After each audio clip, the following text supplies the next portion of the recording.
உன்னதமானவர். பர்வதங்கள் தோன்றும் முன்னும் நீர் பூமியையும் உலகத்தையும் உருவாக்கும் முன்னும் நீரே அனாதியாய நினைக்கும் தேவனாயிருக்கிறேன். நீர் மனுஷரை நீர்க்குழியாக்கி மண்புத்திரே திரும்புங்கள் என்கிறேன். உமது பார்வைக்கு 1000 வருஷம் நேற்று கழிந்த நாள் போலவும் ராட்சாமம் போலவும் இருக்கிறது. அவர்களை வெள்ளம் போல் வாரி கொண்டு போகிறேன். நித்திரைக்கு ஒத்திருக்கிறார்கள். காலையிலே முளைக்கிற புல்லு கொப்பாயிருக்கிறார்கள். அது காலையிலே முளைத்து பூத்து மாலையிலே அறுப்புண்டு உலர்ந்து போம். நாங்கள் உமது கோபத்தினால் அழிந்து உமது உக்கிரத்தினால் கலங்கி போகிறோம். எங்கள் அக்கிரமங்களை உமக்கு முன்பாகவும் எங்கள் அந்தரங்க பாவங்களை உமது முகத்தின் வெளிச்சத்திலும் நிறுத்தினேன். எங்கள் நாட்கள் எல்லாம் உமது கோபத்தால் போய்விட்டது. ஒரு கதையை போல் எங்கள் வருஷங்களை கழித்து போட்டோம். எங்கள் ஆயுசு நாட்கள் 70 வருஷம். பலத்தின் மிகுதியால் 80 வருஷமாயிருந்தாலும் அது மேன்மையானது வருத்தமும் சஞ்சலமே. அது சீக்கிரமாய் கடந்து போகிறது. நாங்களும் கடந்து போகிறோம். உமது கோபத்தின் வல்லமையும் உமக்கு பயப்படத்தக்க விதமாய் உமது உக்கிரத்தையும் அறிந்து கொள்கிறோம். யார் நாங்கள் ஞான இதயம் உள்ளவர்களாகும்படி எங்கள் நாட்களை என்னும் அறிவை எங்களுக்கு போதித்தருளும். கர்த்தாவே, திரும்பி வாரும். எதுவரைக்கும் கோபமாயிருப்பேன். உமது அடியாருக்காக பரிதவியும். நாங்கள் எங்கள் வாழ்நாளெல்லாம் கனிகூர்ந்து மகிழும்படி காலையிலே எங்களை உமது கிருபையால் திருப்தியாக்கும். தேவனே, எங்களை சிறுமைப்படுத்த நாட்களுக்கும் நாங்கள் துன்பத்தை கண்ட வருஷங்களுக்கும் சரியாய் எங்களை மகிழ்ச்சியாக்கும். உமது கிரியை உமது ஊழியக்காரருக்கும் உமது மகிமை அவர்கள் பிள்ளைகளுக்கும் விளங்குவதாக. எங்கள் தேவனாய் ஆண்டவரின் பிரியம் எங்கள் மேல் இருப்பதாக. எங்கள் கைகளின் கிரியை எங்களிடத்தில் உறுதிப்படுத்தும். ஆம், எங்கள் கைகளின் கிரியை எங்களிடத்தில் உறுதிப்படுத்துகின்றோம். ஜெபம் செய்வோம். சகல ஆறுதலுக்கும் நாமக்காரனாக இருந்து உயிர் தாழ்ந்தவராய் எங்களுடன் வாசம் பண்ணுகிற அன்பு நிறைந்த ஆண்டவரே, இந்த வேளையிலும் இந்த இல்லத்திலே வாழ்ந்து பிள்ளைகள் மத்தியிலே மருமக்கள் பேர பிள்ளைகள் மத்தியிலே ஆண்டவரே உம்முடைய அன்பை சாட்சியாக ஆண்டவரை காண்பித்து தன்னை ஆண்டவருக்கு நேராய் வாழ்வித்து தன்னுடைய வாழ்வு பணிகளை ஆண்டவரை முடித்த ஆண்டவரின் அழைப்பை ஆண்டவரே அன்பு தாயார் பெற்று உம்முடைய சமூகத்திலே இளைப்பாறை கொண்டிருக்கிறதை நினைத்து ஆண்டவரை நோக்கி பார்க்கிறோம். இந்த உலகிலே அவர்கள் வாழ்ந்த காலங்கள் ஆண்டவர் அன்பு தாயாரை தெரிந்தெடுத்து ஆண்டவரே உம்முடைய சமூகத்திலே அதிகமாய் ஜெபித்து குடும்பத்தை விசுவாச பாதையிலே கட்டி எழுப்பி பிள்ளைகளுடைய கல்வியிலே, பிள்ளைகளுடைய வளர்ச்சியிலே, பிள்ளைகளுடைய வாழ்வின் உயர் தரங்களிலே, ஊழியங்களிலே அன்பு தாயாருடைய ஜபங்களும் விசுவாசமான வாழ்விலும் ஆண்டவரே இந்த இல்லத்தை கட்டி எழுப்பினேன். அந்த அன்பை நினைத்து பார்க்கிறோம். எப்பொழுதும் அன்பு தாயாரை இழந்து வேதனையோடு இருக்கிற அன்பு பிள்ளைகள், மருமக்கள், பேர பிள்ளைகளுக்கு ஆண்டவர் தாமே ஆறுதலில் தகப்பனாக உங்கள் இருதயம் கலங்காதிருப்பதாக. தேவனிடத்தில் விசுவாசமாயிருங்கள், என்னிடத்தில் விசுவாசமாயிருங்கள் என்று சொல்லி விசுவாசமான வார்த்தைகளை எங்களுக்கு கற்றுத்தந்த அன்பு தெய்வமே, இந்த வேளையில அன்பு தாயாரின் வழியாக அன்பு பிள்ளைகள் பெற்றுக்கொண்ட நன்மைகளை எல்லாம், நல்ல ஆலோசனைகளை எல்லாம், வேதத்தின் நல்ல ஆண்டவரை கருத்துக்களை எல்லாம், வேதத்தின் கல்வி அறிவுகளை பிள்ளைகள் கற்றுக்கொண்டார்கள். இதையெல்லாம் நினைத்து பார்க்கிறோம். ஆண்டவருக்கு நன்றி செலுத்துகிறோம். இந்த உலகிலே நாங்கள் வாழும்போது ஆண்டவருக்கு பிரியமான வாழ்வு வாழ வேண்டும் என்று அன்பு தாயார் வழியாக எங்களுடைய வாழ்வையும் நாங்கள் மாற்றிக்கொள்ள ஆண்டவர் அருள் தாரும். இந்த வேளையிலும் அன்பான குடும்பத்தின் மக்கள் ஆண்டவரே, இன்னும் ஊழிய பாதையில் இருக்கிற மக்கள் ஆண்டவரே, இந்த இல்லத்தில் இருந்து ஊழியம் செய்கிற அன்பு குடும்பத்தின் மக்கள் மிஷனரி தரிசனத்தோடு ஆண்டவரை வட இந்தியாவிலே வட மாநிலங்களிலே நம்முடைய பிள்ளைகள் ஆண்டவருக்கு என்று செய்கிற நல்ல பணிகளை எல்லாம் நினைத்து பார்க்கிறோம். அதற்கு உறுதுணையாக இருந்த அன்பு தாயாருடைய ஜெபங்கள் ஆசீர்வாதமாக இந்த பணித்தளங்களில் இருக்க வேண்டும். இன்னும் அதிகமாய் நாங்கள் எல்லாரும் இணைந்து ஊழியக்காரர்களாய், ஊழிய குடும்பங்களாய் அன்பு குடும்பத்திற்கு சொல்லுகிற ஆறுதல் உம்மால் நம்முடைய பிள்ளைகள் ஆறுதலை அடையட்டும். உம்மால் அன்பு பிள்ளைகள் சமாதானமான வாழ்வை பெற்றுக்கொள்ள வேண்டும் என்று நாங்கள் ஜெபிக்கின்றோம். இந்த உலக வாழ்க்கையிலே நாங்கள் ஆண்டவருக்கு கொடுக்கப்பட்ட நாட்களை நாங்கள் சிறப்பாய் சாட்சியாய் வாழ்ந்து முடிப்பதற்கு ஆண்டவரே எங்களுக்கு நீ கற்றுத் தருகின்றீர். அந்த அன்புக்காக ஸ்தோத்திரம். அன்பு தாயாரின் நல்ல வாழ்வு, ஜெப வாழ்வு, ஒழுக்கமான குடும்பத்தை நடத்துகின்ற நல்ல சூழல்களை எல்லாம் நினைத்து பார்க்கிறோம். நாங்கள் அதன் வழியாய் எங்கள் வாழ்வையும் மாற்றிக்கொள்ள தாரும். இந்த வேளையிலே இந்த இடத்திலே ஆண்டவரே, அன்பு தாயாரின் நல்லடக்கத்திற்காக ஆண்டவரே, அன்பு பிள்ளைகள், திருச்சபை மக்கள், ஆண்டவர்கள் சார்ந்திருக்கிற எல்லா ஊழிய பாதைகளிலும் ஆண்டவருடைய கிருபை இருக்கட்டும். நல்லடக்க ஆராதனை கர்த்தர் பொறுப்பேற்றுக் கொள்ளும். ஆண்டவருடைய கிருபை இருக்கட்டும். நாங்கள் நிச்சயமாக ஆண்டவரே, அன்பு தாயாரை ஆண்டவரின் வருகையின் போது நாங்கள் சந்திப்போம் என்ற நம்பிக்கையில எல்லா காரியங்களையும் நாங்கள் ஒழுங்குபடுத்துகிறோம். கர்த்தருடைய நிறைவான ஆறுதலின் பிரசனம் இந்த இல்லத்திலே தங்கி தாபரிக்க வேண்டும் என்று மீட்பர் பாதம் பணிந்து ஜெபிக்கிறோம் எங்கள் ஜீவனுள்ள நல்ல பிதாவே, ஆமென். பரமண்டலங்களில் இருக்கிற எங்கள் பிதாவே,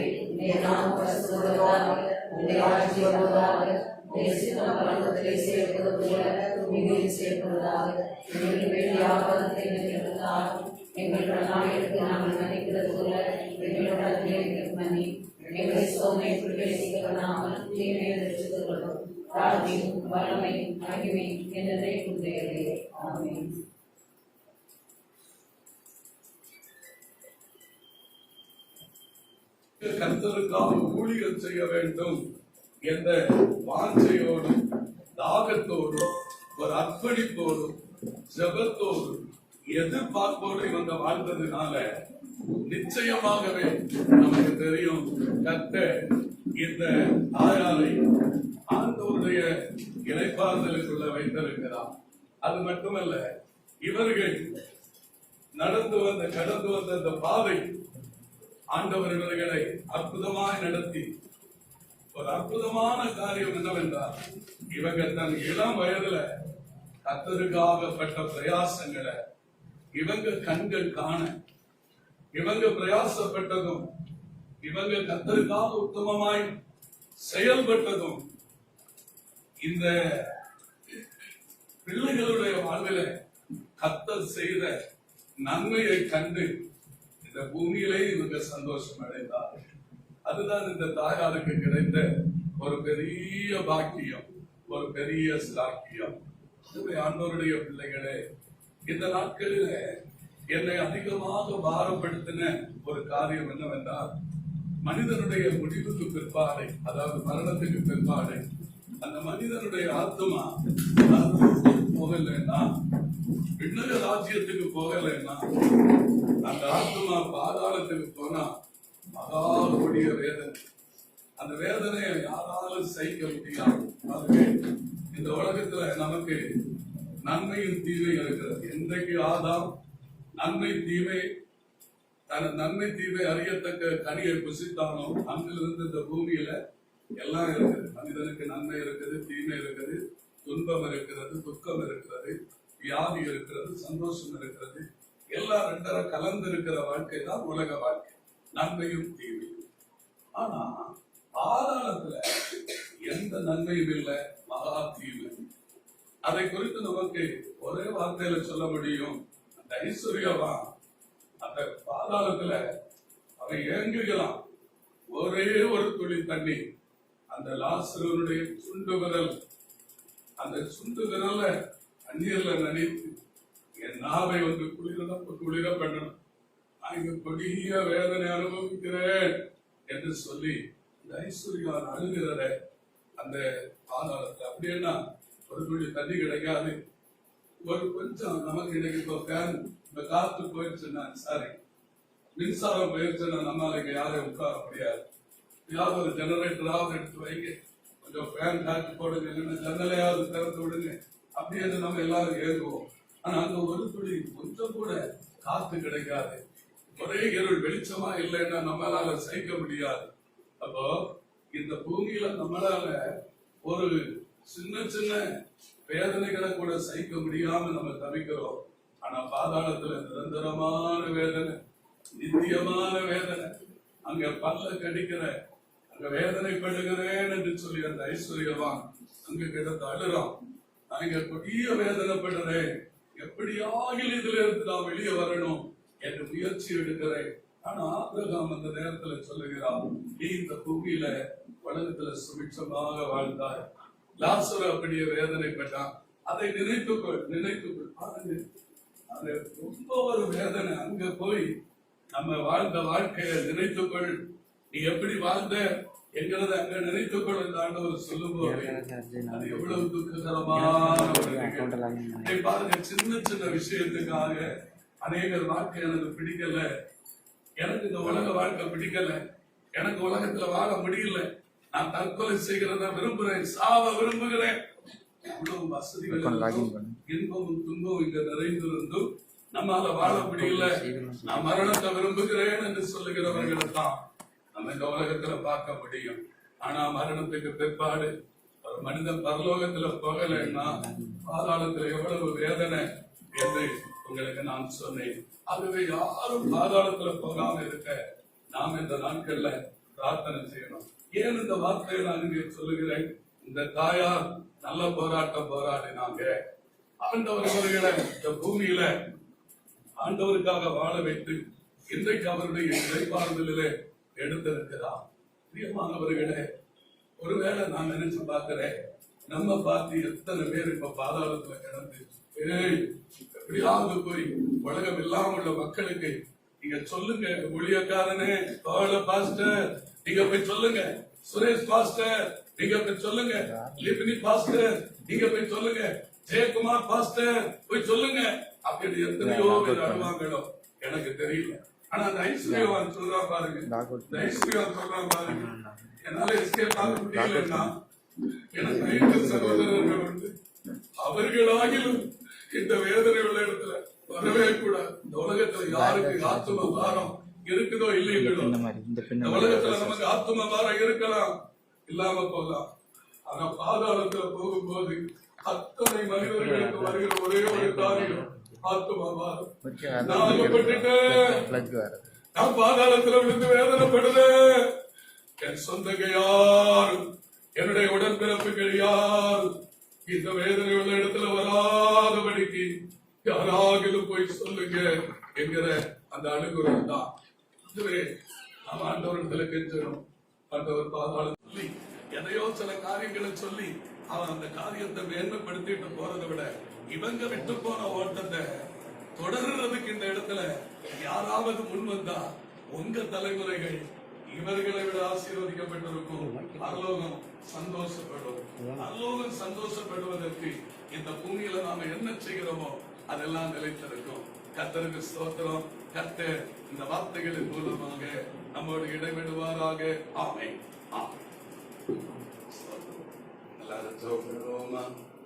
பரமபிதாவே, பரிசுத்த தெய்வமே, உம்மை நாங்கள் அப்பா என்று உரிமையோடு கூப்பிடுகிறோம். உம்முடைய நேசகுமாரனும் உலக ரட்சகரும் உயிர்த்தெழுந்தவருமாகிய இயேசு கிறிஸ்துவின் ஈடு இணையற்ற இன்ப நாமத்திலே பரிசுத்த ஆவியானவருடைய துணையோடு கூட இந்த தாயாருடைய நல்லடக்கத்திலே உம்முடைய வார்த்தைகளை, உம்மால் அருளி செய்யப்பட்ட வார்த்தைகளை, தேவனால் அருளி செய்யப்பட்ட பிரகாரமாக ஆண்டவருடைய வாயாயிருந்து இந்த வார்த்தையை கேட்கிறவர்கள் உள்ளத்திலே ஆண்டவருக்காக பக்தி வைராக்கியமாய் எழுப்ப வேண்டும் என்ற உணர்வை ஒவ்வொரு பேரும் அடைய வேண்டும். ஒவ்வொரு பேரும் சாதனையாளர்களாக மாற வேண்டும். எந்த மனுஷனையும் மேன்மைப்படுத்த, பலப்படுத்த கர்த்தருடைய கரத்தினால் ஆகும் என்கின்றதானே அந்த வார்த்தையின்படி எளியவர்களை குப்பையில் இருந்து எடுத்து சிறியவர்களை புழுதியில் இருந்து தூக்கி பிரபுக்களோடு உட்கார வைக்கிற மகிமையான சிங்காசனத்தை சுதந்திரிக்க வைக்கிற எங்கள் ஆண்டவரை நாங்கள் மகிமைப்படுத்தி இருக்கிறோம். ஆண்டவராகிய இயேசுப்பா, நீங்க சொன்னீங்க, என்னை விசுவாசிக்கிறவன் மரித்தாலும் பிழைப்பான். அப்படியே இந்த தாயார் கர்த்தருக்குள் நித்திரை அடைந்திருக்கிறார்கள். கடைசிய காலம் தொலிக்கும்.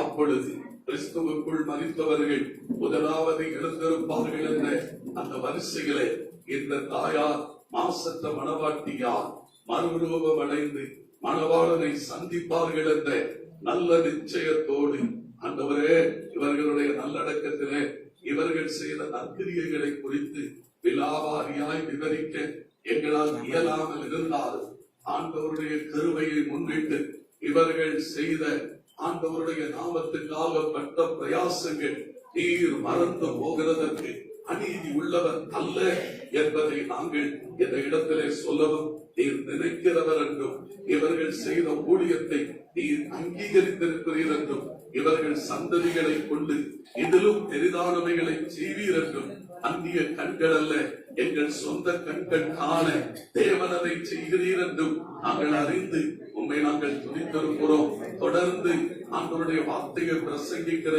ஜெபிக்கிற, பாடுகிற ஒவ்வொரு பேரை கர்த்தர் பயன்படுத்துவீராக.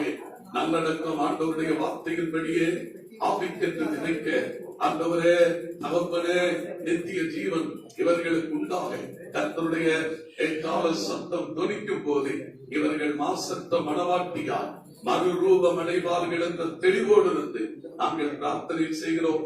எங்கள் பிரார்த்தனை கேட்டதற்காய் ஸ்தோத்திரம். தொடர்ந்து நடத்தும் புதிய நன்மைகளை எடுத்துக் கொள்ளுங்கப்பா. குறைவு குற்றங்கள் இருந்தால் தயவாய் பொறுத்தும் மன்னியும். இயேசு கிறிஸ்துவின் பரிசுத்தமுள்ள நாமத்தில் ஜெபிக்கிறோம். எங்கள் ஜெபங்களும் ஜீவனுள்ள நல்ல பிதாவே.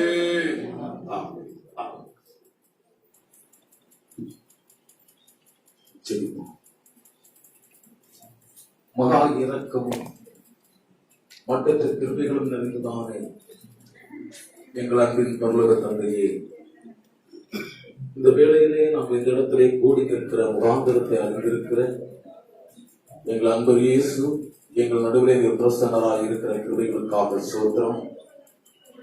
இந்த உலகத்திலே வாழ்ந்து குழந்தைகளை பெற்றெடுத்து வேறுபாட்டின் அனுபவத்திலே வாழ்ந்து உமக்கு சாட்சிகளாயிருந்து பிள்ளைகளை ஊழியத்திலே அர்ப்பணித்து தேசத்திலே உடைய நாமத்தை பறைசாற்று வாழ்ந்த அருமையான நல்ல ஒரு ஆளுக்குரிய அன்பு தாயார், உம்முடைய நேரம் வந்த போது உம்முடைய சமூகத்திலே நீர் சேர்த்துக் கொண்டீர். ஒருவனுடைய ஆயுசு நாட்கள் 70 வருஷம், பலத்தின் மிகுதியினால் 80 வருஷமாய் இருந்தாலும் அது மேன்மையானது வருத்தம் சஞ்சலமே என்று சொன்னது போல நீங்க கொடுத்த நாள் அளவும் அருமையான இந்த அன்பு தாயை நீர் வழிநடத்தி வந்தீரப்பா. அதை எண்ணி நாங்கள் உன்னை துதிக்கிறோம், சோதரிக்கிறோம். இனி உசனம் இவர்களை தாக்குவதில்லை, இனி பாடுகள் இவர்களை தாக்குவதில்லை, வியாதிகள் துன்பங்கள் இவர்களை தாக்குவதில்லை, அழுகை கண்ணீர்கள் இவர்களை தாக்குவதில்லை. இவர்களை கொண்டு நீர் செய்ய வேண்டும் என நினைத்த சகல காரியங்களை நீர் செய்து முடித்து உம்மண்டை நீர் சேர்த்தீர். நல்ல போராட்டத்தை போராடினேன், ஓட்டத்தை முடித்தேன், விசுவாசத்தை காத்துக் கொண்டேன் என்ற அந்த நல்ல வார்த்தையின்படியாக நல்ல போராட்டங்களை போராடவும் ஓட்டங்களை வெற்றியாய் முடிக்கவும் முடிவு பரியந்தம் சத்தியத்தை, விசுவாசத்தை, வசனத்தை காத்துக்கொண்டு நடக்கவும் கற்றுக் கொடுத்த எல்லா கிருபைகளுக்காக நாங்கள் உனக்கு நன்றி செலுத்துகிறோம். ஆகியோம் தகப்பனே, இந்த உலகத்திலிருந்து ஒரு மனிதன் கடந்து செல்லும் போது, ஒரு குடும்பத்திலிருந்து கடந்து செல்லும் போது, ஒரு திருச்சபையிலிருந்து கடந்து செல்லும் போது அது மிகப்பெரிய ஒரு இழப்பாக இருந்தாலும் நீங்க சொல்லி இருக்கிறீங்க, நம்பிக்கையற்றவர்களை போல துக்கித்திராதபடி ஆண்டவரை உண்மை அறிந்த ஜனத்திற்கு நீங்க ஒரு நம்பிக்கையை கொடுத்திருக்கிறீங்கப்பா. ஒரு நாள் பார்ப்போம் என்கிற அந்த நம்பிக்கையினாலே அருமையான அன்பு தாயார் விட்டு போகிற மக்கள், மருமக்கள், பேர பிள்ளைகள், சொந்த பந்தங்கள், உற்றார் உறவினர்கள், தேசவாசிகள், இனஜன பந்துக்கள், நண்பர்கள், போதக பிதாக்கள், திருசபையோர் யாவரும் உடைய வார்த்தையினாலே ஒரு நாள் பார்ப்போம் என்கிற நம்பிக்கையிலே கிறிஸ்துவுக்குள் மரித்தவர்கள், வசனத்தின்படி மரித்தவர்கள், சத்தியத்தின்படி மரித்தவர்கள் ஒரு நாள் எழுப்புவார்களை பின் உயிரோடு இருக்கிற நாங்களும் ஒரு நொடி பொழுதை மர்வமாக்க ஆயத்தமுடையவர்களாக இருக்க வேண்டுமே. அந்த நம்பிக்கையிலே ஒரு நாள் பார்ப்போம் என்கிற அந்த உறுதியான நம்பிக்கையிலே உங்களுடைய பிள்ளைகள் ஒவ்வொருவரும் ஆறுதல் அடையவும் தேர்தல் அடையவும் கர்த்தர் உதவி செய்யும்படியாக நாங்கள் செபிக்கிறோம். ஆண்டவரே, உங்களுடைய ஆறுதல் உங்களுடைய இருதயம் கலங்காதிருப்பதாக இந்த வார்த்தையின்படியாக இருதய கலக்கங்கள் மாறி உமக்குள்ளாக உங்களுடைய பிள்ளைகள் ஆறுதலோடு சமாதானத்தோடும் தொடர்ந்து காணப்பட கர்த்தர் கிருபை கொடுப்பீராக. தகப்பனே, அருமையான அன்பு தாயாரின் இறுதி நல்லடக்க ஆராதனையிலே கிருபை தொடர்ந்து இருக்கட்டும். தொடர்ந்து நடக்கிற ஒவ்வொரு காரியங்களையும் அப்பன் இயேசு பொருட்படுத்த நடத்தும். உடைய கரத்திலே தருகிறோம். துதி கனமைமை உமக்கே செலுத்துகிறோம். இயேசு கிறிஸ்து நாமத்தினாலே இந்த தாழ்மையோடு பணிவோடு செபிக்கிறோம். ஜெபத்தை ஏற்றுக்கொள்ளும் எங்கள் அன்பின் பரலோக பிதாவே, ஆமென். அந்த காலம் அந்த நாடு வேதத்திலிருந்து ஒரு வேத பகுதியை வாசிக்க கேட்போம். 1 தெசலோனிக்கேயர் 4வது அதிகாரம் 13ஆம் வசனத்திலிருந்து கடைசி வரை. அன்றியும் சகோதரரே, நித்திரை அடைந்தவர்களின் நிமித்தம் நீங்கள் நம்பிக்கையற்றவர்களான மற்றவர்களைப் போல துக்கித்து அறிவில்லாதிருக்க எனக்கு மனமில்லை. இயேசுவானவர் மரித்து பின்பு எழுந்திருந்தார் என்று விசுவாசிக்கிறோமே, அப்படியே இயேசுவுக்குள் நித்திரை அடைந்தவர்களையும் தேவன் அவருடைய கூட கொண்டு வருவார். கர்த்தருடைய வார்த்தையை முன்னிட்டு நாங்கள் உங்களுக்கு சொல்லுகிறதாவது, கர்த்தருடைய வருகை மட்டும் உயிரோடு இருக்கும் நாம் நித்திரை அடைந்தவர்களுக்கு முந்திக் கொள்வதில்லை. ஏனெனில் கர்த்தர் தாமே ஆரவாரத்தோடும் பிரதான தூதருடைய சத்தத்தோடும் தேவ எக்காலத்தோடும் வானத்திலிருந்து இறங்கி வருவார். அப்பொழுது கிறிஸ்துவுக்குள் மரித்தவர்கள் முதலாவது எழுந்திருப்பார்கள். பின்பு உயிரோடு இருக்கும் நாமும் கர்த்தருக்கு எதிர்கொண்டு போக மேகங்கள் மேல் அவர்களோடு கூட ஆகாயத்தில் எடுத்துக் கொள்ளப்பட்டு இவ்விதமாய் எப்பொழுதும் கர்த்தருடனே கூட இருப்போம். ஆகையால் இந்த வார்த்தைகளினாலே நீங்கள் ஒருவரை ஒருவர் பேசுங்கள். ஆண்டவருடைய நாமம் மகிமைப்படுவதாக. இந்த அன்பு தாயாருடைய நல்லடக்க ஆராதனைகளை கடந்து வந்திருக்கிற குடும்ப உறவுகள், நண்பர்கள், அயலகத்தார் மற்றும் திருச்சபை மக்கள் மற்றும் போதக பிதாக்கள் அனைவரையும் ஆண்டவர் இயேசு நாமே சகலவித ஆறுதலினாலும் நிரப்புவாராக. இப்பொழுதும் தொடர்ந்து நம்மற்றிலே அந்த தாயை குறித்த சாட்சிகளை முதலாவது அவருடைய மகனாரும் அதைத் தொடர்ந்து அருமையான தெய்வ மனிதர் தொடர்ந்து நமக்கு தரப்போறாங்க. முதலாவது அருமையான அவருடைய மகன் RGPM ஸ்தாபனத்தினுடைய ஃபவுண்டர் அண்ட் பிரசிடண்டாக இருந்து ஊழியம் செய்கிற அருமையான பாஸ்டர் சுரேஷ்குமார் அவர்கள் இப்பொழுது நமக்கு பேசுவார்.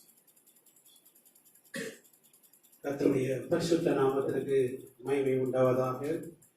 உடைய தாயாருடைய இந்த மரண அறிவிப்பை கேட்டு வந்த உங்கள் அனைவருக்கும் இயேசுவின் நாமத்தினாலே நன்றியை தெரிவித்துக் கொள்கிறேன்.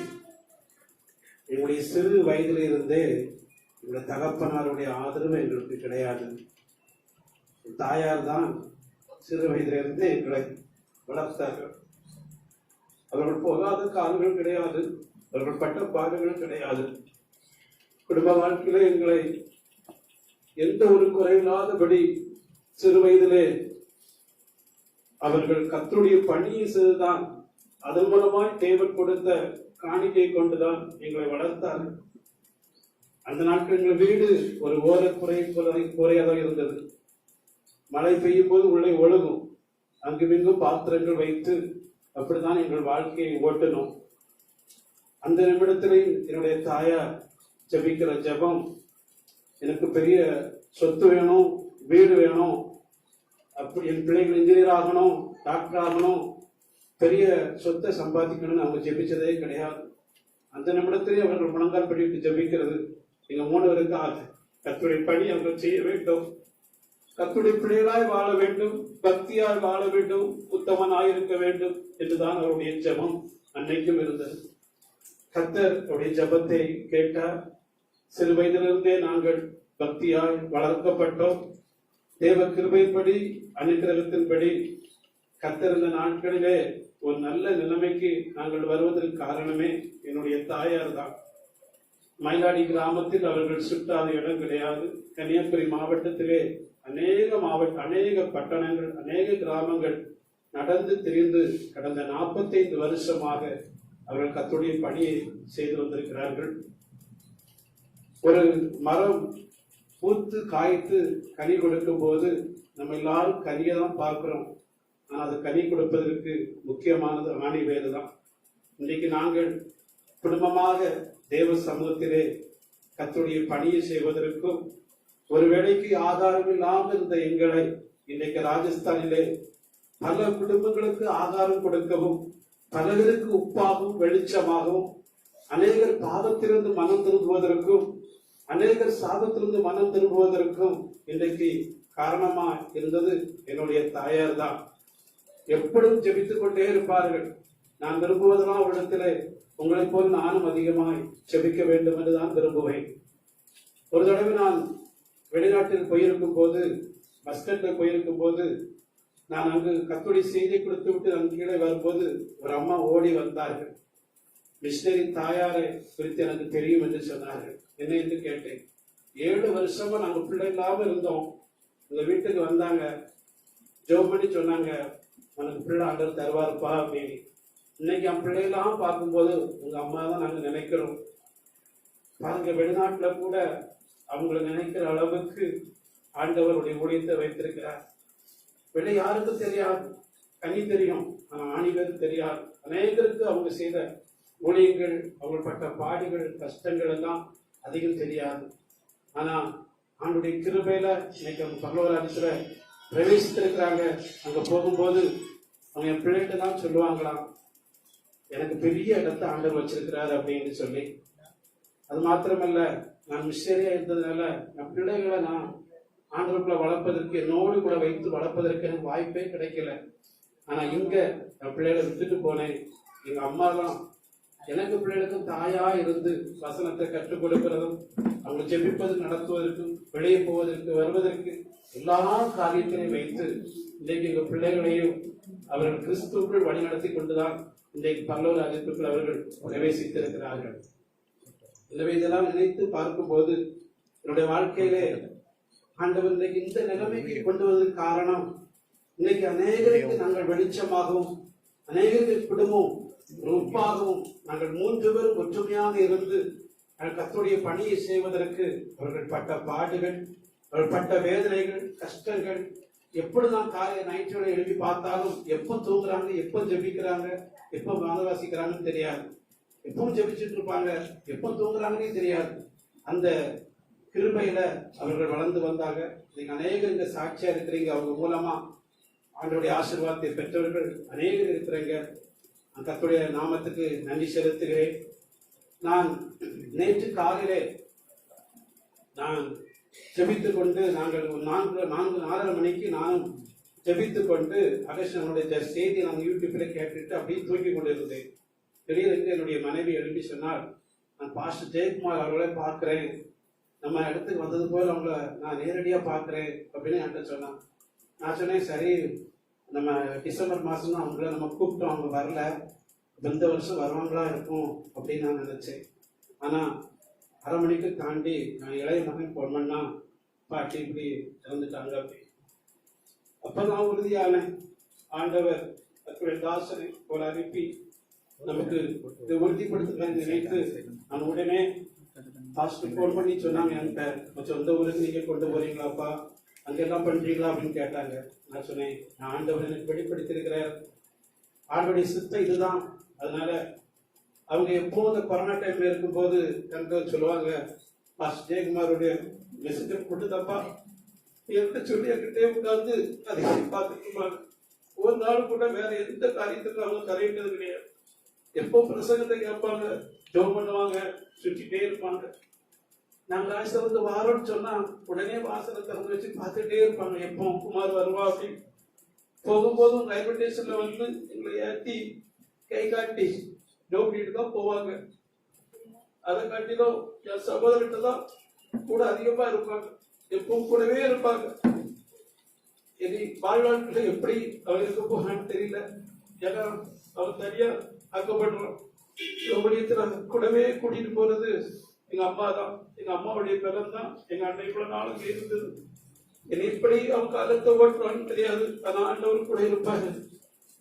அந்த நேரத்துல உண்மையான ஜவரன் பேசுறேன், என் அம்மா இறந்துட்டாங்க. நான் இல்லாத இடத்துல காலையில 7 மணிக்கு வந்து உடற்பரவாத சகோதரா இருந்தாலும் நான் இருந்து செய்கிற எல்லா ஸ்தானத்தையும் ஜவரனை வந்து இருந்து எல்லாவற்றையும் செய்து கொடுத்துட்டு இருந்தாங்க. அவங்களுக்கு என் நன்றியை தெரிவித்துக் கொள்கிறேன். பாஸ்டர் பேசும்போது நாங்க பாஸ்டர் நீ ஒன்றும் கவலைப்பட வேண்டாம், நாங்க எல்லாவற்றையும் ஒருமுகப்படுத்துறோம் அப்படின்னு சொன்னாங்க. என் சொந்த பந்தங்களுக்கெல்லாம் அறிவிப்பு கொடுத்த உடனே நான் வரும்போது கேட்டேன், என்னுடைய சொந்தங்கள், என்னுடைய மயிலாட்டிலிருந்து என்னுடைய சித்தப்பா பிள்ளைகள், எங்கள் சித்தி மாமா பிள்ளைகள், இருந்து மற்ற எல்லா குடும்பத்திலிருந்தும் உடனே ஓடி வந்து நீங்க செய்ய வேண்டிய எல்லா காரியங்களையும் செய்தார்கள். கர்த்தருடைய அம்மா மூலமாய் நன்மை பெற்றவர்கள் அநேகர் வந்திருக்கிறாங்க. அந்த நாள் குறிப்பிருந்து அநேகர் வந்திருக்கிறாங்க. பல இடங்களிலிருந்து பரிசுத்தவான்கள் வந்து இன்றைக்கு இந்த ஆராதனையில நான் திருமணம் செய்த இடத்திலிருந்து பாஸ்டர் விப்பினி அவர்களும் வந்திருக்காங்க. பாஸ்டர் வந்தாங்க. எல்லாரும் பரிசுத்தவான்கள் வந்து இந்த கூட்டத்திலே ஆண்டவர் மகிமைப்படுத்துவதற்கு ஆண்டவர் செய்த நன்மை நினைத்து நான் வந்த அனைவருக்கும் மனமார்ந்த நன்றியை தெரிவித்துக் கொள்கிறேன். மற்ற காரியங்களை கர்த்தருடைய தாசன் பொறுப்படுப்பார்.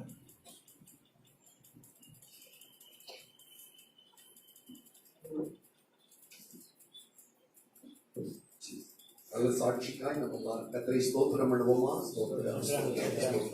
தொடர்ந்து நமக்கு ஆர்ஜிபிஎம் பிரசிடென்ட் பிரதர் சாம் அவர்கள் சாட்சி சொல்லுவார்.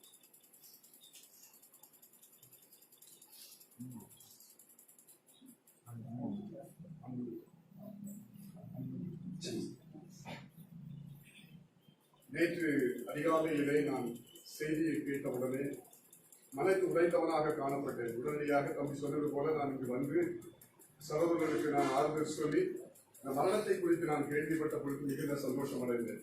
இந்த உலகத்தில் அவருடைய பிரிவு நிச்சயமாக அவருடைய பிள்ளைகளுக்கு பெரிய வருத்தம், அவருடைய சொந்தக்காரர்களுக்கு மிகுந்த வருத்தம் என்பது எனக்கு தெரியும். ஆனாலும் இப்படிப்பட்ட ஒரு நல்ல மரணத்தை பெற்று தன் சாட்சியிலும் தன்னுடைய மரணத்திலும் ஒரு பெரிய சாட்சி அவர்கள் வைத்திருக்கிறார்கள் என்று சொல்வது கர்த்தருடைய நாமம் மகிமைப்படுகிறது. இல்லையா? அதாவது கர்த்தருடைய ராஜ்யத்தில் பசுவானுடைய நாமம் கர்த்தருடைய பார்வைக்கு அருமையானது. நான் தம்பியோட பேசும்பொழுது நான் சொன்னேன், பாசு ஜான் ஜெயக்குமார் ஜெயக்குமாரும் நானும் சேர்ந்து இதை பிளான் பண்ணலாம்னு சொன்னாங்க அவங்க. இப்போ நான் பாசுகிட்ட சொன்னேன், பாசு ஒரு நல்ல செய்தி கொண்டு வாங்கன்னு எனக்கு தெரியும்.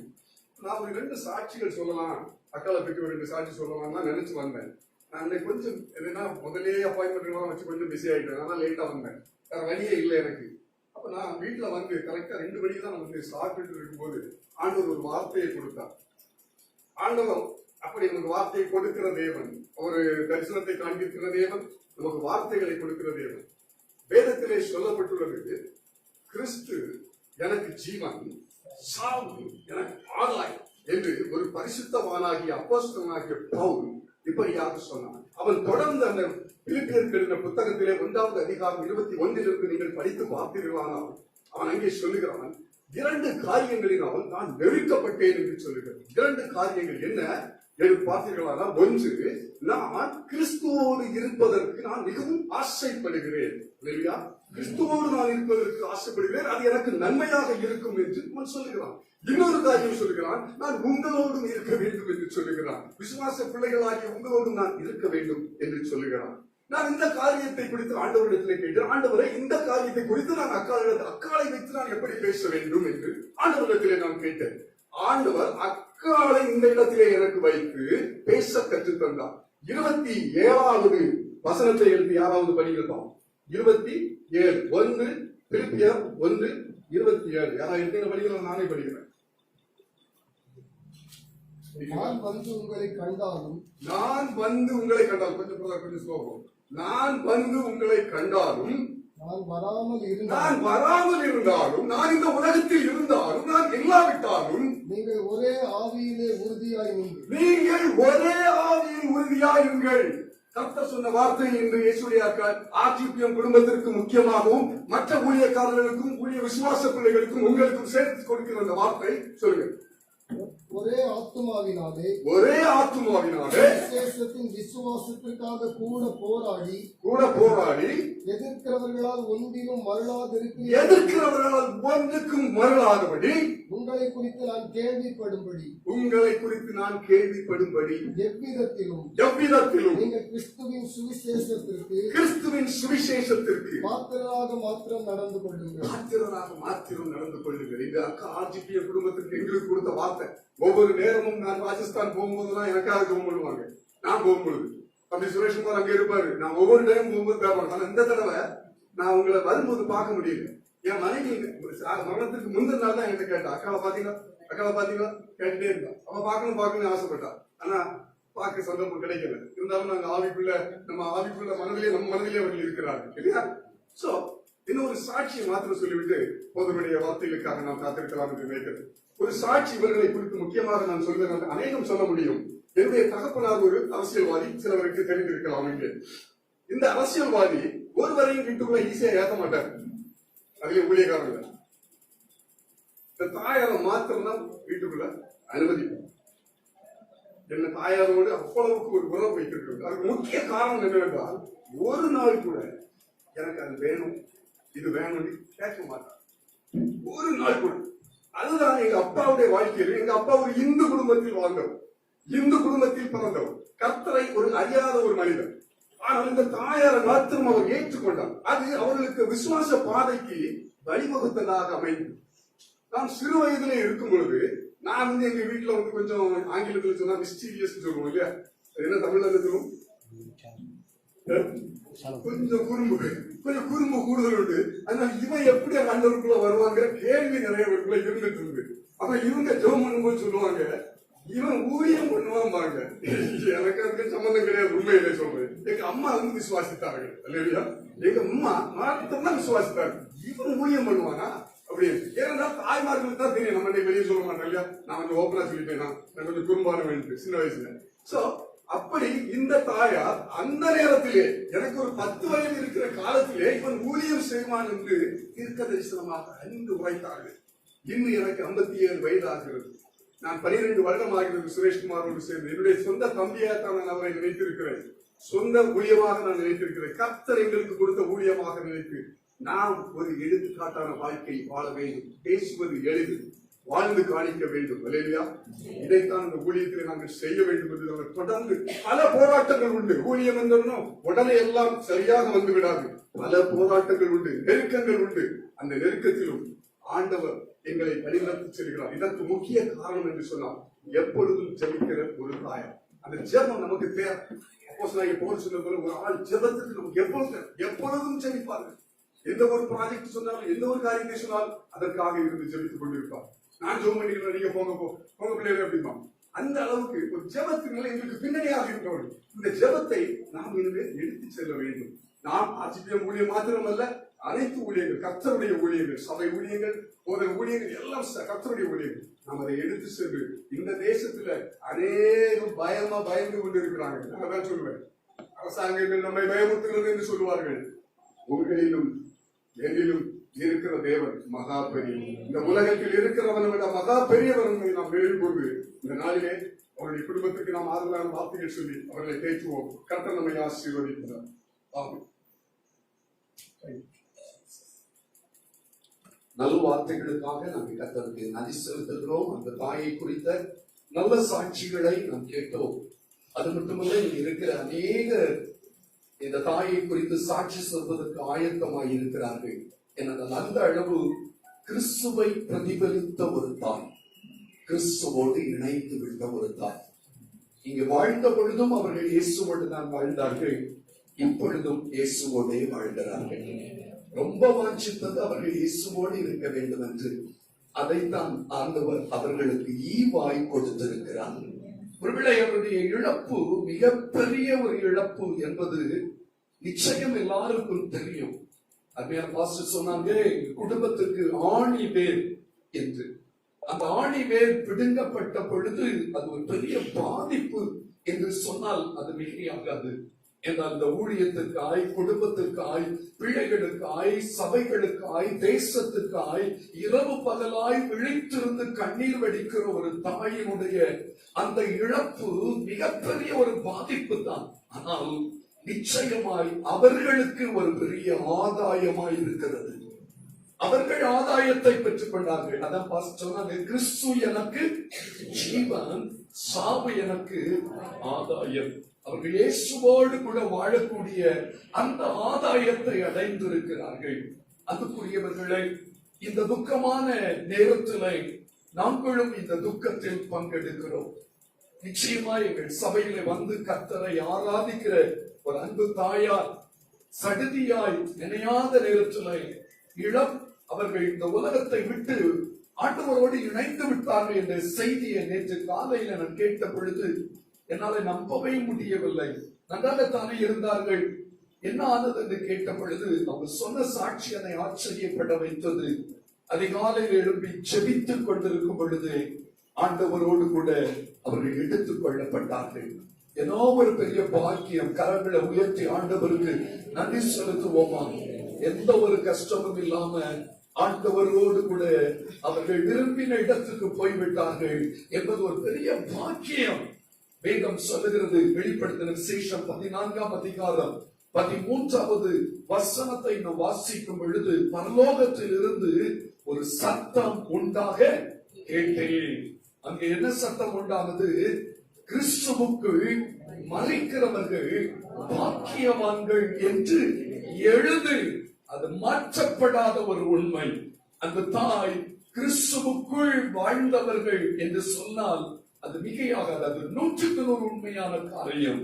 அமர்மையான உழை அவர்கள் கடந்து வந்த பாதை ஜீர்ணிக்க முடியாத கடின பாதை என்பதை நாம் கொஞ்சம் தான் அறிந்திருக்கிறோம். பாஸ்டர் கொஞ்சம் தான் சொன்னாங்க. ஆனா அவங்க அனுபவித்த வேதனைகளும் தரித்திரமும் வறட்சியும், அவர்கள் செய்த தியாகங்களும், அவர்கள் பிள்ளைகளை வளர்ப்பதற்காக எடுத்த பிரயாசங்களும் நம்ம எழுத்திலே வடித்து விட முடியாது. அந்த அளவு அவர்கள் தன்னை உருக்கி பிள்ளைகளை உருவாக்கி வைத்திருக்கிறார்கள் என்று சொல்ல முடியும்.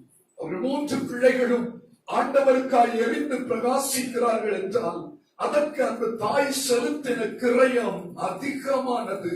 அது அதிகமானது, நம்முடைய சிந்தனைக்கு அப்பாற்பட்டது. அவர்கள் அப்படி கிறிஸ்துவுக்குள்ளே வாழ்ந்து 45 ஆண்டுகள் கிறிஸ்துவுக்காக ஊழியம் செய்திருக்கிறார்கள். அவர்களுடைய கால் படாத கிராமங்கள் இல்லை என்று சொன்னார்கள். அவர்கள் கால்பட்ட வீடுகளுக்குள்ளெல்லாம் கர்த்தருடைய வல்லமை விளங்கினது என்று சொன்னார்கள். அவர்கள் அத்தனை ஆண்டுகளும் இயேசுவையே நோக்கி பார்த்து வாழ்ந்தார்கள். எந்த ஒரு மனிதனுடைய கரத்தையும் நோக்கவில்லை. சர்வவல்லவருடைய கரத்தை பார்த்ததினால் தான் சர்வவல்லவர் தன்னுடைய கரத்தை இவர்களுக்கு கொடுத்து தன்னோடு கூட இணைத்து வைத்திருக்கிறார். அன்புக்குரியவர்களே, அந்த தாய் கிறிஸ்துவுக்குள் மரித்திருக்கிறார்கள். கிறிஸ்துவுக்குள் வாழ்ந்தார்கள். நல்ல பிள்ளைகளை பெற்றெடுத்து பிள்ளைகளையும் கிறிஸ்துவுக்குள் வளர்த்து கிறிஸ்துவுக்கே ஒப்பு கொடுத்தார்கள். அதுதான் ஒரு பெரிய சாட்சி. இன்றுள்ள பெற்றோர்கள் எல்லாரும் பிள்ளைகள் நன்றாக உலக வேலைகளுக்குள்ளே வர வேண்டும் என்று விரும்பின பொழுது அந்த தாயுடைய ஜெபமே, என் 3 பிள்ளைகளும் கர்த்தருக்காய் எழும்பி ஊழியம் செய்ய வேண்டும் என்று. அதை கர்த்தர் அவர்கள் கண்கள் காண செய்து கொண்டிருந்தார்.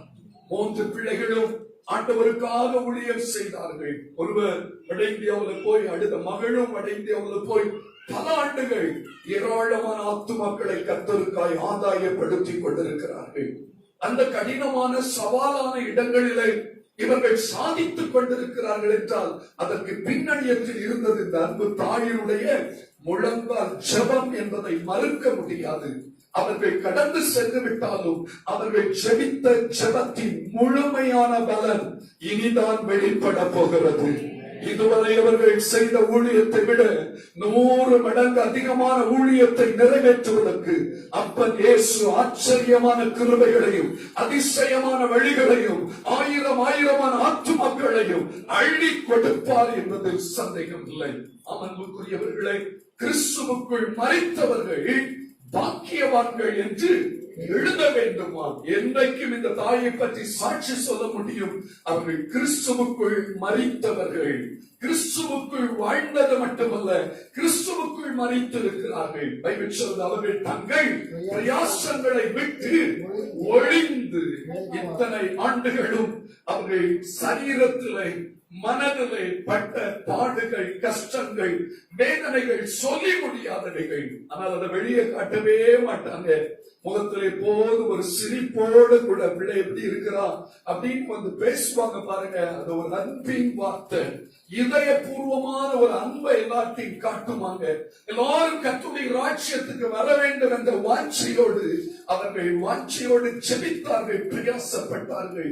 பல பாதைகள் கடினமாய் இருந்தது, வறண்ட நிலமாய் இருந்தது, வனாந்தர வாழ்க்கையா இருந்தது, கரடு மேடுகளா இருந்தது. ஆனால் இனி அவர்களுக்கு அப்படிப்பட்ட பாதை இல்லவே இல்லை. அவர்கள் தங்கள் பிரயாசங்களை விட்டு ஒளிந்து அவர்கள் என்ன செய்து கொண்டிருக்கிறார்கள்? இளைப்பாறை கொண்டிருக்கிறார்கள். கரங்களை உயர்த்தி கர்த்தரை ஸ்தோத்திரம் பண்ணுவோமா? அல்லேலூயா. தொடர்ந்து அந்த வசனம் இப்படியாய் சொல்லுகிறது, அவர்களுடைய கிரியைகள் எல்லாரும் சேர்ந்து சொல்லுங்க, அவர்களோட கூட. ஆம், இப்பொழுது அவர்கள் தனியே போகவில்லை.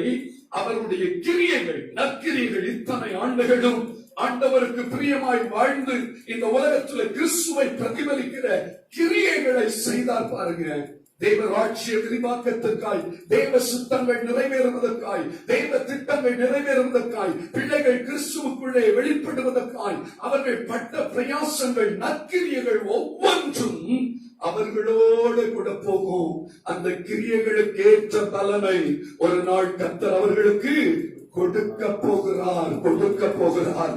அந்த நாளிலே தான் இவ்வளவு மென்மையா இவர்களுக்கு என்று நாம் ஆச்சரியத்திலே கண்களை அகல விரித்து பார்க்க போகிறோம். அந்த நாள் இன்ப நாள், இந்த இயேசு வானில் தோன்றுகிற அந்த நாளிலே அவருடைய கிரியைகளுக்குரிய பலன் உண்டுங்க.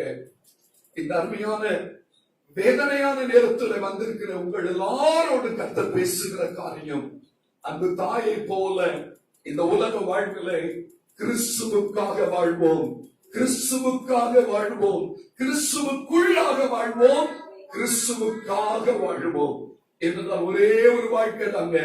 கொஞ்ச காலம் தான் நம்ம வாழ போகிறோம்.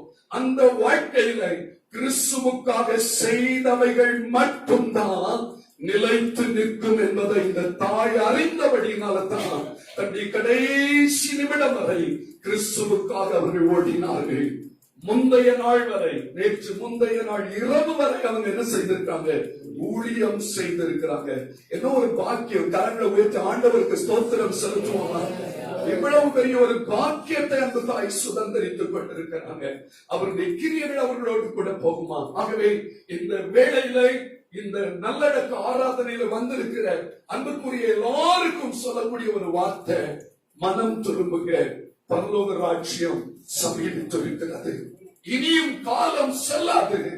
மரணம் என்பது வாழ்வின் முடிவல்ல, அது நிச்சயத்தின் துவக்கமாய் காணப்படுகிறது. மரணம் என்பது எல்லா மனிதருக்கும் பொதுவானது. இந்த உலகத்திலே 2 தரம் பிறந்தவர்களுக்கு ஒரு தரம் தான் மரணம் உண்டு.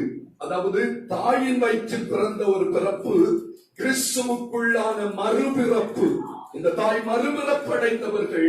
ஆகவே தேவன் அவர்களுக்கு நித்திய மரணத்தை கொடுக்கவில்லை, நித்திய ஜீவனுக்கு அவர்களை பங்காளியாய் மாற்றி இருக்கிறார். மனம் திரும்புங்கள், இயேசுவுக்கு சொந்தமாய் வாழுங்கள், இயேசுவை சொந்த ரட்சகராய் ஏற்றுக்கொள்ளுங்கள், வசனத்தின்படி வாழுங்கள். நினையாத நேரத்திலே மரணம் சம்பவித்தால் நித்திய ராஜ்யத்தை இயேசுவோடு கூட இந்த தாயை போல நாமும் என்ன செய்ய முடியும்? கழிக்க முடியும் என்பதை மறந்துவிடக் கூடாது. ஏனென்றால் மரணம் எப்பொழுதும் எவருக்கும் சம்பவிக்கலாம், அதை நாம் அறியவில்லை அல்லவோ. ஆகவே எப்பொழுதும் ஆயத்தப்படுவோம். நமக்கு எல்லாருக்கும் ஒரு பெரிய நிச்சயம் உண்டு. அதுதான் நமக்கு கொடுக்கப்பட்ட ஆறுதல். அது என்ன தெரியுமா? கர்த்தர் தாமே ஆரவாரத்தோடும் பிரதான தூதனுடைய சத்தத்தோடும் தேவ காலத்தோடும் வானத்திலிருந்து இறங்கி வரும் பொழுது கிறிஸ்துவுக்குள் மரித்தவர்கள் முதலாவது எழுந்திருப்பார்கள் அல்லவோ. அந்த வரிசையில் அன்பு தாய் முதலாவது எழுந்திருப்பார்கள். நாம் கிறிஸ்துவுக்குள் வாழ்வோமே, ஆனால் நாமும் மறுரூபம் அடைந்து மத்திய ஆகாயத்திலே இந்த தாயை மறுபடியும் சந்திக்க போகிறோம். ஆகவே அன்பு தாய் விட்டு சென்ற ஜப வாழ்வு, பரிசுத்த வாழ்வு, தியாக வாழ்வு, ஆத்தும ஆதாய வாழ்வு, ஆண்டவருக்காய் கொண்ட வைராக்கிய வாழ்வு, கனி நிறைந்த வாழ்வு, இவைகளை அவர்கள் பிள்ளைகளும் இங்கு வந்திருக்கிற அனைவரும் பின்பற்றுவோம். ஆனால் அதுதான் அன்பு தாயாருக்கு நாம் கொடுக்கிற மதிப்பு, மரியாதை, கனமாய் இருக்க முடியும். ஆகவே இந்த நாளிலே அந்த தாயார் இந்த உலகத்திலே வாழும்படி கொடுக்கப்பட்ட கூடாரமாகிய இந்த சரீரத்தை தான் நம்ம பார்க்கிறோம். இந்த சரீரத்தை இந்த நாளிலே நாம் விதைக்க போகிறோம். இயேசுவின் வருகையிலே அது முளைத்தெழும்பும், அது நித்திய ஜீவனை பெற்றுக் கொள்ளும் என்பதை நான் உங்களுக்கு உறுதியாய் அளிக்கிறேன். கர்த்தர் தாமே இந்த வார்த்தைகளினால் நம்மை ஆறுதல் படுத்துவாராக. நாமும் ஒரு நாள் அவர்கள் போற பாதையில் போவதற்கு ஆயத்தப்படுவோம். சமாதானத்தின் தெய்வம் தாமே நம்மை ஆறுதல் படுத்துவாராக. நம்மளாம் தலைகளை தாழ்த்தி ஜெபம் செய்வோம்.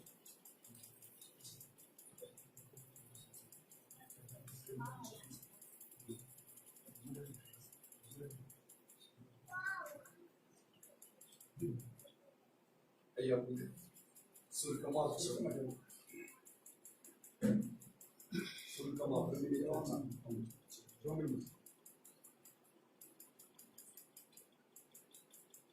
நல்ல ஆண்டவரே, இந்த வேளையிலும் அப்பா நாங்கள் மரண நிழலிலே நின்று கொண்டிருக்கிறோம். ஆண்டவரே, அருமையான இந்த குடும்பத்தை ஆளாக்கி உருவாக்கி வளர்த்து வந்த அருமையான தாயார், எங்கள் எல்லாருக்கும் முன்மாதிரியாய் இருந்தவர்கள் இந்த நாளிலே உம்முடைய சமூகத்திலே வந்திருக்கிறார்கள். ஆண்டவரே, விருந்து வீட்டுக்கு போகிறதை பார்க்கிறோம், மரண வீட்டுக்கு போகிறது நல்லது. எல்லாருடைய முடிவும் அங்கே காணப்படும் என்று சொன்னது போல அவர்களுடைய முடிவு எல்லாருக்கும் சாட்சியாக இருக்கும். ஆண்டவரே, தாவீது சொல்லுவார், என்னுடைய மனுஷனுடைய ஆயுசு நாள் 70 வருஷம், இல்லாவிட்டால் 80 வருஷம் என்று. 70க்கும் 80க்கும் இடையில அவர்கள் உங்களிடத்திலே வந்திருக்கிறார்கள். தாவீது தன்னுடைய மகனை பொறுத்து சொல்லுகிற பொழுது, என்னுடைய மகன் இங்கே வரமாட்டான், நான் தான் அவரிடத்திலே போய் சேர்வேன் என்று சொன்னது போல அருமையான அக்காவை நாங்கள் இனி பார்க்க முடியாது இங்கே. ஆனால் ஒரு நாளிலே நாங்களும் அவர்களைப் போல சாட்சியாய் வாழ்ந்தால் நாங்கள் அவர்கள் இருக்கிற இடத்திலே போய் சேர்ந்து அவர்களை பார்ப்போம் என்கிற நம்பிக்கையிலே ஆண்டவரை நாங்கள் காணப்பட எங்களுக்கு சாட்சியாக இருந்து எங்களை விட்டு கடந்து உம்முடைய சமூகத்தில் இருந்திருக்கிறார். குடும்பமாகிய பிள்ளைகள், மருமக்கள், வேற பிள்ளைகள், உறவினர்கள் எல்லாருடைய ஆறுதலையும் ஆண்டவர் சமாதானத்தையும் ஆறுதலையும் கொடுக்கிறாக. ஆமென். என் ஆத்துமாவே கர்த்தரை ஸ்தோத்திரி, சுத்தமானதை ஸ்தோத்திரி.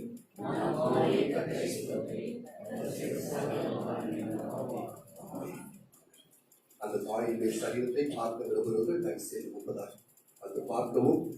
கல்லறை தோட்டத்துக்கு போவதற்கு வேன் ஒழுங்கு பண்ணப்பட்டிருக்கிறது. தயவு செய்து அந்த வேனை நீங்கள் பயன்படுத்திக் கொள்ளலாம். கர்த்தர் தாமே ஆசீர்வதிப்பார்.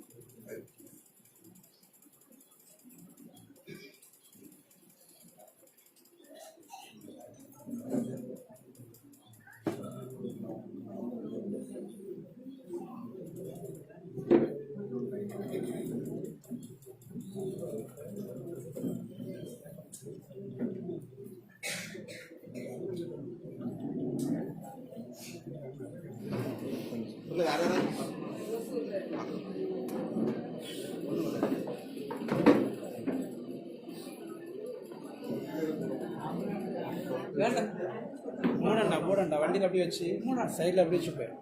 அங்கே பண்ண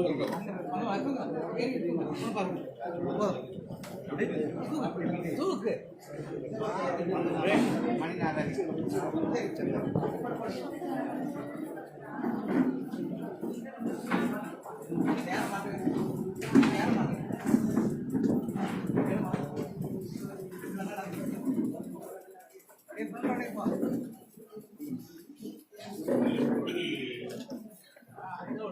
இந்த சைடு வந்து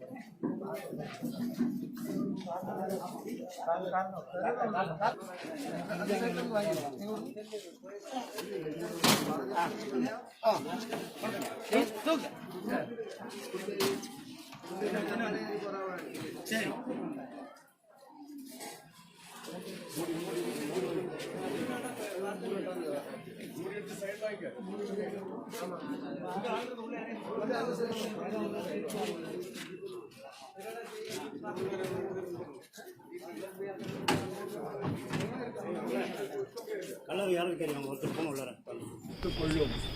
அப்பொழுது மரணம் ஜெயமாக விழுங்கப்படும் என்று எழுதப்பட்டிருக்கிறது.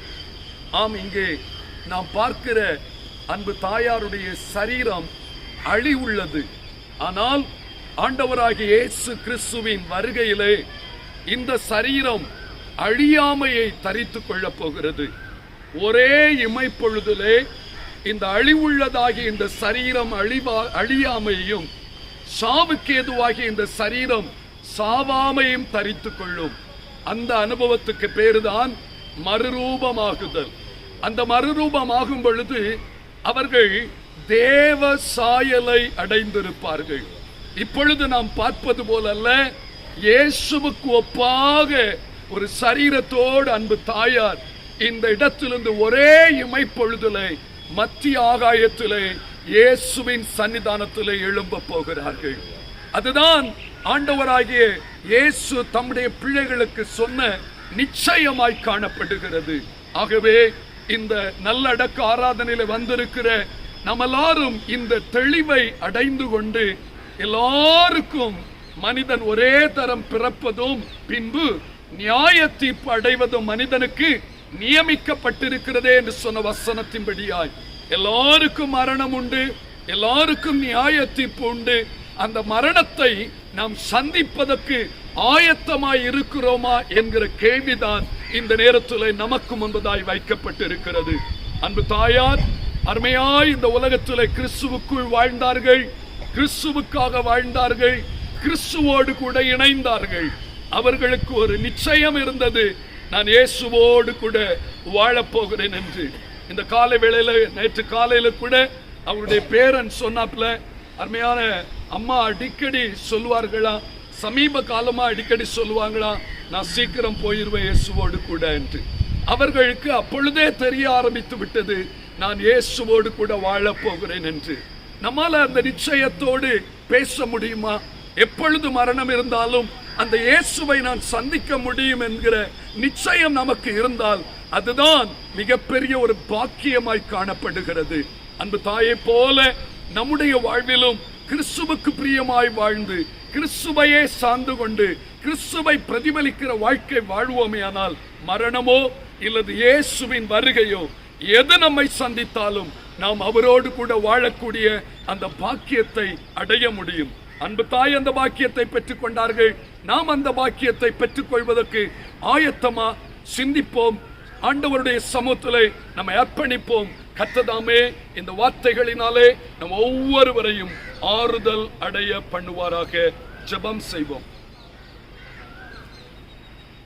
மரணத்தையும் பாதாளத்தையும் ஜெயித்த சகல வல்லமை உடைய சர்வ வல்லமை உள்ள எங்கள் பரலோக தகப்பனே, இந்த துக்கமான நேரத்தில் அன்பு தாயாரை நீர் இந்த உலகத்திலிருந்து உங்களோடு கூட எடுத்துக்கொண்டு அவருடைய சரீரத்தை நாங்கள் நல்லடக்கம் பண்ணும்படி வந்திருக்கிறோம். கிறிஸ்தவர்களாகிய எங்களுக்கு வேதம் ஒரு அருமையான சத்தியத்தை சொல்லி தந்திருக்கிறது. கிறிஸ்துவுக்குள் மரித்தவர்கள் வருகையில் எழும்புவார்கள் என்பதுதான் ஆண்டவரே. இன்று இந்த அருமையான தாயார் இந்த உலகத்தில் வாழும்படிக்கு கொடுத்திருக்கிற கூடாரமாகிய இந்த சரீரத்தை ஆண்டவரே, மண்ணினால் உருவாக்கப்பட்ட இந்த சரீரத்தை மண்ணிலே நாங்கள் விதைக்கிறோம். ஆண்டவரே, உம்முடைய வருகையின் சத்தத்தை இந்த சரீரம் கேட்டு ஒரு இமை பொழுதிலே மறுரூபம் அடையும் என்ற நிச்சயத்தோடு கூட இந்த சரீரத்தை நல்லடக்கம் பண்ண நாங்கள் வந்திருக்கிறோம். இந்த நல்லடக்க ஆராதனையிலே வந்திருக்கிற அவருடைய பிள்ளைகள் ஆண்டவரே, மருமக்கள் மார், பேர பிள்ளைகள், குடும்ப உறவுகள், நண்பர்கள், அயலகத்தார் எல்லாருக்குள்ளையும் ஒரு உணர்வை தேவன் இந்த நாளிலே கட்டளையிடுவீராக. அன்பு தாய் நல்ல பங்கை தெரிந்து கொண்டார்கள், பரலோக பங்காளியாய் மாறிவிட்டார்கள். நாங்களும் மாற வேண்டும் என்ற ஒரு தெளிவோடு, ஒரு உணர்வோடு, ஒரு மனம் திரும்பின அனுபவத்தோடு அன்பு தாய் விரும்புகிறதெல்லாம் எல்லாரும் பரலோக ராட்சியத்துக்கு போக வேண்டும் என்பது தானே. அவர்கள் போன அந்த பரலோக ராட்சியத்துக்கு நாங்களும் ஆயத்தப்பட்டால் அந்த தாய் எவ்வளவு சந்தோஷப்படுவார்கள். அந்த சந்தோஷத்துக்கு சகாயர்களாய் காணப்பட எங்களை ஒப்புக் கொடுக்கிறோம். இந்த வேளையிலும் துக்கத்தோடு இருக்கிற குடும்ப உறவுகள் எல்லாருக்கும் ஆறுதலையும் சமாதானத்தையும் கொடும். ஏனென்றால் அந்த தாயை நாங்கள் மறுபடி சந்திக்க போகிறோம். அவர்கள் மரிக்கவில்லை, அவர்கள் நித்திரை அடைந்திருக்கிறார்கள். அவர்கள் விழிக்கும் பொழுது தேவ சாயலை அடைந்து வருவார்கள் என்ற நிச்சயத்தோடு நாங்கள் ஜெபிக்கிறோம். இயேசுவின் நாமத்தில் ஜெபிக்கிறோம் நல்ல பிதாவே. பார்க்க விரும்புறவங்க பார்த்துக்கலாம். பெட்டிக்குள்ள வச்சிடலாம், அதை பெட்டிக்குள்ள வச்சிடலாம். இதை வேணும் உள்ள வச்சிடலாம்.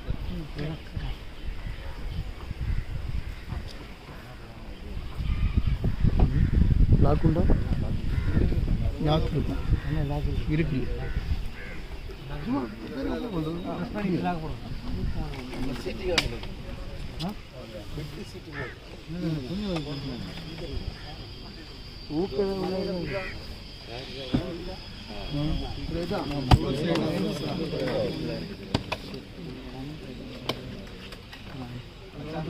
அங்கே வரணுமா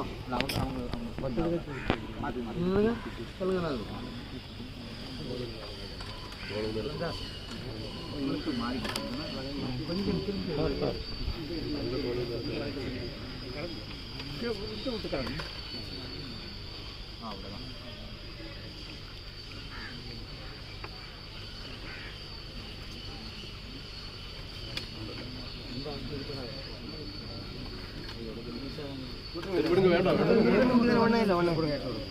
ரெண்டு வருஷம் ஸ்ட்ராங்காக தூக்கிக்கலாம்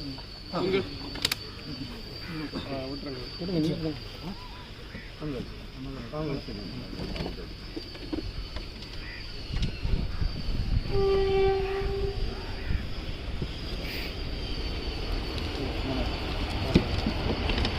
மனுஷனுடைய நாட்கள் புல்லுக்கு சமமாயிருக்கிறது. வெளியின் புஷ்பத்தை போல பூக்கிறான். காற்று